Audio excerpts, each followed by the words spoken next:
The People First venture is an idea partially inspired by the rapid growth of the African tourism industry. From 2006 to 2007, Kenya saw a 12% increase in tourism, reaching 2 million annually. The tourism industry accounted for nearly 10% of Kenya's GDP, putting it behind agriculture and manufacturing as its main contributors to GDP.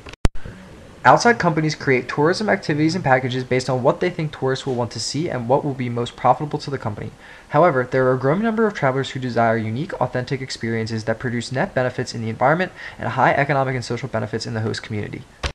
People First tourism allows communities to decide which aspects of their culture and natural resources should be marketed while giving them a competitive advantage by innovatively leveraging the ubiquity, affordability, and adaptability of cell phones to launch a mobile web-based network for connecting tourists with people working in the communities they will tour. Entrepreneurs who will become members and moderators in the People First ecosystem are endorsed by select empowerment partners who identify area businesses and individuals as belonging to the People First tourism mission. Empowerment partners develop a list of entrepreneurs, collect information about their profile and their products, and assist with online registration. To demonstrate how the system creates value, meet Paul and William. William is a tour guide at a local wildlife reservation that is home to a rhino. Unfortunately for William, just owning a rhino isn't profitable unless there are people willing to pay to see it. William has little money and cannot find an easy and effective way to acquire customers. Paul has a fascination with the wildlife in Africa. He always wished that he could see a rhino in real life. Paul is 32 and has disposable income to plan a 12-day vacation to Kenya to try and see one.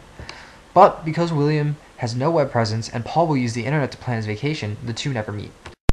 Enter People First. Now, when Paul plans his vacation and searches for how he can see a rhino, he will find William through the group William's empowerment partners set up on People First. Paul can view the times William has to take tourists to see the rhino and pay for his reservation using M-Pesa or PayPal.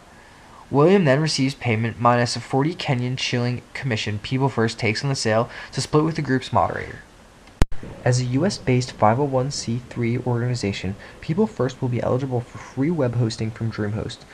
This will allow it to provide the service at an extremely low operational cost.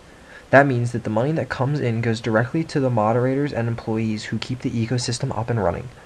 Ultimately, through this online marketplace, local communities are encouraged to own their tourism valuable resources and earn income that stays locally, while travelers enjoy more authentic interactions within the local community and environment.